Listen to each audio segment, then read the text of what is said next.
Guys, good evening. So మనకి ఇంకొక update అయితే వచ్చింది. మనకు జనరలీ ఇది ప్రతి ఇయర్ వచ్చేదే, బట్ ఈసారి కొంచెం డిలే అయిందో ముందరకు వచ్చిందో వాట్ ఎవర్, బట్ రావడం అయితే వచ్చింది. యాంత్రిక్ పోస్టుల కోసం అని చెప్పేసి లెట్స్ టేక్ సరిపోతుంది, ఫైన్. సో ఒక్కసారి చూడండి, యాంత్రిక్ వేకెన్సీస్ అయితే వచ్చినాయి from Indian naval services.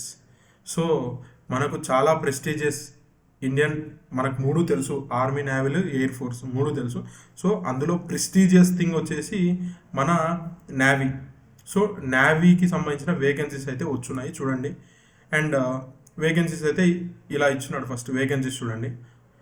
So navy general duty, domestic branch, Yantrik ఇచ్చినాడు. మరి Yantrik, mechanical, electrical, electronics. So electrical వాళ్ళకి, ఎలక్ట్రానిక్స్ వాళ్ళకి మళ్ళీ వేకెన్సీస్ అయితే వచ్చున్నాయి. అండ్ మెకానికల్ వాళ్ళకి వచ్చున్నాయి చూడండి. 16 ఒకటి, 10 ఒకటి, 9 ఒకటి ఉన్నాయి. మంచి వేకెన్సీస్, మంచి కౌంటే ఉంది. అంటే మరీ అంత దారుణమైన నెంబర్ అయితే కాదు. సో అండ్ మెయిన్ ఈ పర్టికులర్ వీడియోలో ఇంకొకటి మీరు చూడాల్సిన విషయం వచ్చేసి ఎలిజిబిలిటీస్ చూడండి. అంటే మనం ఎలక్ట్రికల్ అని ఇచ్చినాడు కాబట్టి ఎలక్ట్రికల్ ఏమేం కావాలి అంటే ఏ బ్రాంచెస్ ఎలిజిబుల్ ఎలక్ట్రికల్ కిందికి అంటే ఎలక్ట్రికల్, ఎలక్ట్రానిక్స్ చూడండి. పవర్ సిస్టమ్ ఇంజనీరింగ్ ఉంది సపరేట్గా. అలా కాకుండా మిగతావన్నీ ఇవన్నీ ఎలిజిబుల్. నెక్స్ట్ మెకానికల్, ఈ పర్టికులర్ సబ్ డివిజన్స్ అన్నీ ఎలిజిబుల్. ఈసీ వాళ్ళకి ఇన్ని ఎలిజిబుల్. సో చూడండి, ఇన్ని ఎలిజిబిలిటీస్ ఉన్నాయి. అండ్ క్వాలిఫికేషన్ చూడండి. నావిక్ వచ్చేసి 10+2 ఇచ్చినాడు. అండ్ నావిక్ డొమెస్టిక్ బ్రాంచ్ వచ్చేసి 10th క్లాస్ 10 మాత్రమే ఇచ్చినాడు. నెక్స్ట్ యాంత్రిక్ చూడండి, క్లియర్గా క్లాస్ 10 తర్వాత పాస్ అయ్యి ఉండాలి. And diploma in electrical or mechanical or electronics or telecommunication of duration 3 or 4 years approved by AICTE. AICTE approved diploma చేస్తుంటే సరిపోతుంది. సో డిప్లొమా ఉంటే చాలు. అండ్ నెక్స్ట్ చూడండి. అండ్ ఇక్కడ ఏమి ఇచ్చినాడంటే టెంటేటివ్ వేకెన్సీస్ మాత్రమే, ఇంక్రీజ్ అవ్వచ్చు లేదా తగ్గొచ్చు అని చెప్పేసి ఇచ్చున్నాడు. అండ్ నెక్స్ట్ మీరు వేకెన్సీస్ అయితే చూసుకోండి. ఒకవేళ మనకి ఇప్పుడు చూడండి, ఇక్కడ ఈడబ్ల్యూఎస్కి లేవు. ఈడబ్ల్యూఎస్కి లేకున్నా కూడా మీరు అప్లై చేయొచ్చు. ఎందుకు అంటే జనరల్ కిందకి మీకు వస్తారనమాట. ఈడబ్ల్యూఎస్లో లేవన్నంత మాత్రాన మీరు అప్లై చేయకూడదని ఏం రూల్ ఏం లేదు, అప్లై చేయొచ్చు. అండ్ ఎగ్జామ్ వచ్చేసి ఇక్కడ ఇచ్చిన ఇంకో పాయింట్, మెయిన్ పాయింట్ ఇచ్చినారు. SC candidates are exempted from the fee, payment fee చేయాల్సిన అవసరం అయితే లేదు, పేమెంట్ చేయాల్సిన అవసరం అయితే లేదు. అది. సో నెక్స్ట్ ఇది చూడండి, సెలెక్షన్ ప్రొసీజర్ వచ్చేసి 4 స్టేజెస్ ఉంటుంది. 4 స్టేజెస్ అని భయపడొద్దు, చాలా ఈజీగా అయిపోతాయి 4 స్టేజెస్ అని అంటారు అంతే, కానీ నేను చూపిస్తాను 4 స్టేజెస్ ఎంత ఈజీనో నేను చూపిస్తాను. అండ్ నెక్స్ట్ అప్లికేషన్ దీనికి సంబంధించిన ఇవి అయితే ఇచ్చున్నాడు. అంటే ఎలా అప్లై చేయాలి, ఏ డాక్యుమెంట్స్ కావాలి అని చెప్పేసి ఇచ్చున్నాడు చూడండి. Stage 1 first written examination. Stage 2 ఎక్కడుంది? స్టేజ్ 2 ఇక్కడ ఉంటుంది చూడండి. స్టేజ్ 2 కూడా physical fitness test. Next document verification. Stage 3 మళ్ళీ డాక్యుమెంట్ వెరిఫికేషన్ ఉంటుంది. తర్వాత ఇంకొక స్టెప్ ఉంటుంది, ఫైనల్ మెడికల్. అది ఎక్కడ? ఐఎన్ఎస్ చిలిక అంటే ఒడిస్సాలో ఉంటుంది. నెక్స్ట్ స్టేజ్ 4 వచ్చేసి డైరెక్ట్ ట్రైనింగ్, వాళ్ళ ఇండక్షన్ ట్రైనింగ్ ఉంటుంది. అది ఎక్కడ అంటే ఐఎన్ఎస్ చిలకాలోనే ఉంటుంది. అక్కడ మీరు ఒరిజినల్ డాక్యుమెంట్ సబ్మిట్ చేయాల్సింది ఉంటుంది. అండ్ ఫిజికల్ ఫిట్నెస్ టెస్ట్లో వచ్చేసి ఈ పర్టికులర్ యాక్టివిటీస్ అయితే మీరు చేయాల్సింది ఉంటుంది. ఈ పర్టికులర్ యాక్టివిటీస్ చేసినారంటే జస్ట్ క్వాలిఫై అయితే చాలు, మీరు ఇంకా నెక్స్ట్ ఫర్దర్గా వెళ్ళిపోవచ్చు. అండ్ నెక్స్ట్ ఒక్కసారి చూడండి, స్టేజ్ 1 ఇది మెయిన్ మనం చెప్పాలనుకుంది. స్టేజ్ 1 చూడండి ఏమేమి ఉంటాయి. స్టేజ్ 1లో ఏమేమి ఇంక్లూడ్ అయి ఉన్నాయి అంటే సెక్షన్ 1 వచ్చేసి 60 మార్క్స్కి ఉంటుంది. 45 minutes టైం ఉంటుంది. 60 క్వశ్చన్స్ ఉంటాయి. Maths, science, English, reasoning, GK. So ఇక్కడ మీరు బాగా గమనించినారంటే డిఆర్డిఓ కనుక మీరు ప్రిపేర్ అయినారు అంటే ఈ ఎగ్జామ్ బోనస్ మీకు. ఎందుకంటే అన్నీ మీకు ఉండేటివే. అది చూడండి క్లియర్గా క్లాస్ 10 సిలబస్ వరకు అంతే. సో జనరల్ సైన్స్ అంటే మనం ఇప్పుడు డిఆర్డిఓలో జనరల్ సైన్స్ అని ఇచ్చినాడు. జనరల్ సైన్స్ అంటే కూడా క్లాస్ 10th వరకే చెప్పేది. సో అది ప్రిపేర్ అయినారు అంటే ఇది మీకు హెల్ప్ అవుతుంది, డెఫినెట్గా హెల్ప్ అయిపోతుంది. సో సెక్షన్ 2 చూడండి. సెక్షన్ 2 క్లాస్ 12 మ్యాథ్స్, ఫిజిక్స్ ఉంటుంది. 25 మార్క్స్కి 50 మార్క్స్, టోటల్ 30 minutes ఉంటుంది. నెక్స్ట్ సెక్షన్ 3 చూడండి. సెక్షన్ 3 డొమైన్ రిలేటెడ్, ఎలక్ట్రికల్ అంటే ఎలక్ట్రికల్, మెకానికల్ అంటే మెకానికల్, ఆర్ ఈసీ ఉంటే ఈసీ, వాట్ ఎవర్. అలా 3 స్టేజెస్ ఉంటాయి. అంటే 3 sections ఆఫ్ ఎగ్జామ్ ఉంటుంది. ఒకటేమో maths, science, English, what ever ఇలా ఒక 60 మార్కులకి. నెక్స్ట్ సెక్షన్ 2 వచ్చేసి మ్యాథ్స్ ఫిజిక్స్ క్లాస్ 12 అంటే మీ diploma standard maths physics. Next తర్వాత అంటే మీరు ఈ సెట్ పర్ఫెక్ట్గా ప్రిపేర్ అయి ఉన్నారంటే సరిపోతుంది. ఈ సెట్ కనుక మీరు పర్ఫెక్ట్గా ప్రిపేర్ అయి ఉన్నారు ఎంపీసీ అంటే సరిపోతుంది చాలు. నెక్స్ట్ మన డొమైన్ రిలేటెడ్ ఈసీ అయితే ఈసీ, ట్రిపుల్ అయితే ట్రిపుల్. సో మీరు ఇక్కడ ఏం చేయాలి అంటే సెక్షన్ 1 మీద ఎక్కువ ఫోకస్ చేయాల్సింది ఉంటుంది. సో సెక్షన్ 1 ఆల్రెడీ మనం డిఆర్డిఓ ఒక్కసారి మనం పెట్టిన కోర్సులో జాయిన్ అయిపోయినారా అంటే అసలు ఈ ప్రాబ్లమే ఉండదు. ఎందుకంటే అన్నీ అక్కడ కవర్ అవుతాయి. డిఆర్డిఓలో మేము చెప్పాల్సింది కూడా ఇవే పాయింట్స్. సో అన్నీ అక్కడ కవర్ అయిపోతాయి కాబట్టి ఇంకా పెద్ద టాస్క్ అయితే లేదు మీకు. అందుకే నేను చెప్పింది చాలా ఈజీ ఫస్ట్ స్టేజ్ క్వాలిఫై కావడము. సెకండ్ స్టేజ్ ఇంకా మనకు ఫిజికల్ వెరిఫికేషన్. ఫిజికల్ టెస్ట్ అనేది చాలా అంటే మీ మీద బేస్ అయి ఉంటుంది ఈ ఫిజికల్ టెస్ట్. సో పెద్ద కష్టమేం కాదు. నెక్స్ట్ డాక్యుమెంట్ వెరిఫికేషన్ అన్నీ చూసుకోవాల్సిందే. ఇక్కడ చూడండి, the date of issue of all documents has to be the closing date of application or any date prior to closing date of application. The validity of all the uploaded documents has to be at least up to 31st August 23. Right. So ఇది వీడు దేనికి base చేసుకొని ఇచ్చినాడు? ఏ document అయినా date of issue of all documents అన్నీ base చేసుకొని ఇచ్చినాడు. So ఆ రోజు లోపల మీకు డాక్యుమెంట్ ఇష్యూ అయితే జరిగి ఉండాలి అని చెప్పేసి ఇస్తున్నాడు. In case of any mismatch of information provided in the application form, document uploaded and original documents produced for physical verification at stage 2, then the candidature will be cancelled. అది. So ఏ false information చేయొద్దు అని చెప్పేసి ఇస్తున్నాడు. And next A documents కావాలో కూడా చూద్దాం. ఇక్కడ already ఇచ్చుంటాడు documents ఏం కావాలి అని చెప్పేసి. ఇవి ఒకటి ఐడెంటిటీ కార్డు ఉండాలి, ఒక క్యాస్ట్ సర్టిఫికేట్, తర్వాత మన మార్క్ లిస్ట్ ఇవన్నీ ఉంటాయి. మన డేట్ ఆఫ్ బర్త్ సర్టిఫికేట్ అంటే ఎస్ఎస్సిది. నెక్స్ట్ పేరెంట్స్ నేమ్, సబ్జెక్ట్ ఇవన్నీ ఇంకా మన ఎస్ఎస్సి మార్క్ లిస్ట్లో ఉంటుంది. సో ఇదేం పెద్ద ఇష్యూ కాదు. అండ్ బ్లర్డ్ ఫోటోగ్రాఫ్ కానీ సిగ్నేచర్ కానీ అప్లోడ్ చేయొద్దు అని చెప్పేసి చెప్తున్నాడు. థంబ్ ఇంప్రెషన్ కూడా ఉండాలి ఖచ్చితంగా.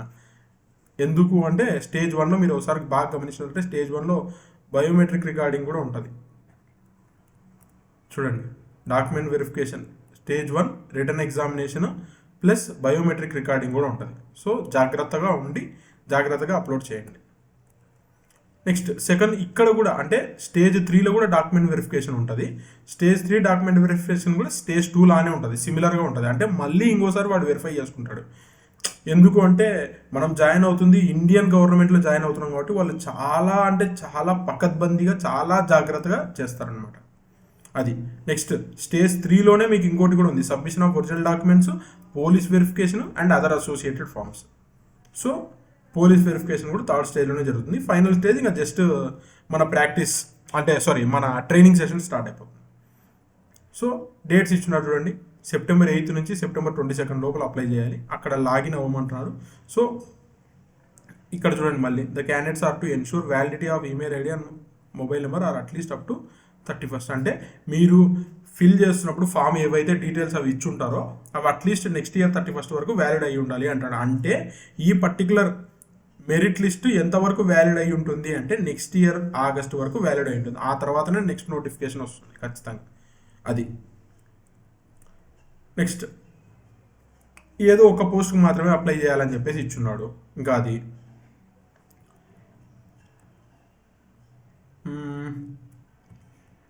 ఇక్కడ చూడండి, documents to be uploaded if okay. Stage 1లో అయితే ఏమీ లేవు. సో జనరల్గా వాడు ఏమి ఇచ్చినాడు, ఆన్లైన్ అప్లికేషన్లో మనం అప్లోడ్ చేయాల్సింది ఇవి మాత్రమే. సో పెద్దగా ఏమీ లేవు. కానీ స్టేజ్ 2 అప్పుడు మనం ఏం అప్లోడ్ చేయాలి అంటే ఇవన్నీ ఇచ్చున్నాడు చూడండి, ఇవన్నీ అప్లై ఇచ్చున్నాడు. యాంత్రిక్ కదా, మనం అందరూ క్యాండిడేట్స్ ఇవి అప్లై చేయాలి, యాంత్రిక్ క్యాండిడేట్స్ ఇవి అప్లై చేయాలి. అది.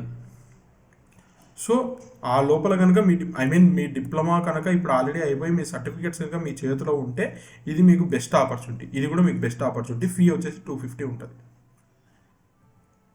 అండ్ నెక్స్ట్ మిగతాదంతా నాకు తెలిసి చాలా సింపుల్ పాయింట్సే ఉన్నాయి, చదవండి. నేనైతే చూశాను, అంత టఫెస్ట్ ఏం లేవు. అండ్ ఎగ్జామ్ వచ్చేసి ఎప్పుడు ఉంటుంది అంటే mid to end of November 2022. Stage 2 వచ్చేసి చూడండి జనవరిలో ఉంటుంది. నెక్స్ట్ థర్డ్ స్టేజ్ వచ్చేసి మేలో ఆర్ ఏప్రిల్లో ఉంటుంది. అది. ఓకేనా. సో మిగతా పాయింట్స్ అన్ని నార్మల్ పాయింట్స్. నేను ఎక్కువ చదవను, ఎందుకంటే ఇవి మీరు చదవచ్చు, ఈజీగానే ఉంటాయి కాబట్టి మీరు ఎక్కువ మీరే చూడండి ఒకసారి. అంత టఫ్ అయితే కాదు, బట్ ఎవరిదైతే డిప్లొమా అయిపోయి సర్టిఫికెట్స్ మీ చేతిలో ఉన్నాయో వాళ్ళకైతే ఇది మంచి ఆపర్చునిటీ. ఎగ్జామ్ అయితే రాయండి, వస్తుందా రాదా అనే పాయింట్లో రాయద్దు, ఎప్పుడు రాసేయండి అంతే ఫస్ట్. తర్వాత వస్తే మన లక్, అంటే మన హార్డ్ వర్క్కి రిజల్ట్ వచ్చింది అనుకుంటాం, లేదు అంటే ఒక మంచి ఎక్స్పీరియన్స్ అంతే. అండ్ బ్రదర్స్, నేను ఒక మాట అయితే చెప్పాలనుకుంటున్నాను. డిఆర్డిఓ కోర్స్ అయితే లాంచ్ చేస్తున్నాము, రేపు ఈవినింగ్ నుంచి ఫస్ట్ క్లాస్ ఉంటుంది. సో జాయిన్ అవ్వండి. నేను పదే పదే ఇన్నిసార్లు చెప్తున్నాను అంటే దాని ఇంపార్టెన్స్ నాకు తెలుసు. సో నేను ఎన్నిసార్లు చెప్తున్నా అంటే దయచేసి అర్థం చేసుకోండి. ఎందుకంటే ఒక్కసారి ఈ ఆపర్చునిటీ పోయిందంటే మీరు ఇబ్బంది పడతారు. ఇప్పుడు ఆల్రెడీ బ్యాక్లాగ్లు పెట్టుకున్న వాళ్ళు ఎంతమంది ఫోన్ చేసి నాకు బాధపడుతున్నారో నాకు తెలిసి ఈ విషయం నాకు మాత్రం తెలుసు, ఎందుకంటే నేను ఫోన్ మాట్లాడుతున్నాను కాబట్టి. అనవసరంగా బ్యాక్లాగ్ పెట్టుకున్నాం, లేకుంటే ఇంకా ఇన్ని నెంబర్ ఆఫ్ పోస్టులు మళ్ళీ రావు. ఈ దగ్గరలో ఇన్ని నెంబర్ ఆఫ్ పోస్ట్ అయితే రావు. 1075 పోస్టులు ఉన్నాయి అన్నీ కలిపితే మన డిప్లొమా వాళ్ళకి. సో అన్ని పోస్ట్ అయితే రావు. మెకానికల్ 300, సిఎస్సి 167 ఉన్నాయి, ఈసీఈ 192 ఉన్నాయి. ఇన్ని పోస్టులు అయితే ఎవరికి రావు. సో అర్థం చేసుకోండి, ప్రిపరేషన్ స్టార్ట్ చేయండి. అండ్ ఇంకొంతమంది, నేను ఒక పాయింట్ అయితే నేను మాట్లాడాలి అనుకున్న పాయింట్, మెయిన్ పాయింట్ వచ్చేసి, కొంతమంది నన్ను అడిగినారు, అంటే ఎప్పుడు నన్ను అడిగే క్వశ్చన్, ఈసారి నేను దానికి ఆన్సర్ చెప్దాం అనుకున్నాను. బ్రదర్, కోచింగ్ ఎందుకు అనే పాయింట్కి నేను ఒకటే చెప్తాను. మీరు ఒక సినిమాకి వెళ్తే అట్లీస్ట్ మినిమం టు మినిమం ఇప్పుడున్న ఖర్చులకంతా ఒక 1000 రూపాయలు అయిపోతుంది. ఆ 1000 రూపాయలు మహా అంటే మిమ్మల్ని 2 అవర్స్ సాటిస్ఫై చేస్తాడు వాడు, జస్ట్ 2 అవర్సే సాటిస్ఫై చేస్తాడు. కానీ మనది అట్లా కాదు కదా. ఇప్పుడు 2500 ఇన్వెస్ట్ చేస్తున్నాం వీడి మీద అంటే వీడు ఓవర్ నైట్ ఏమైనా రిచ్ అయిపోతాడేమో, డబ్బులు సంపాదించి ఇల్లు కడతాడేమో, కార్లు కడతాడేమో, అది కాదు మీ పాయింట్. నేను కట్టంది పక్కన పెట్టేయండి, నేనేం కట్టుంటే కనుక నేను ఇట్ట అయితే ఉండను. సో ఇప్పుడు మీ డబ్బులతో ఓవర్ నైట్ అయితే రిచ్ అవ్వము. మేము ఒకటి స్టూడెంట్కి బెనిఫిట్ అవ్వాలి అనే పాయింట్లోనే చెప్తాను. నేనైనా కానీ ఏ ఇన్స్టిట్యూట్ అయినా కానీ ఇదే చెప్తాను నేను. ఎవరైనా కానీ నాకు ఏ ఇన్స్టిట్యూట్ మీద అంటే ఎవరైనా వాళ్ళు కష్టపడి రన్ చేస్తుంటారు. సో కోచింగ్ వెళ్ళాలి అనుకుంటే కనుక ఫస్ట్ ఎందుకు అడ్వాంటేజ్ అంటే, ఆ సినిమా అంటే సినిమా కానీ ఇంకేదైనా కానీ ఒక 2 అవర్సే మిమ్మల్ని సాటిస్ఫై చేస్తుంది. కానీ ఒక్కసారి మీరు ఇక్కడ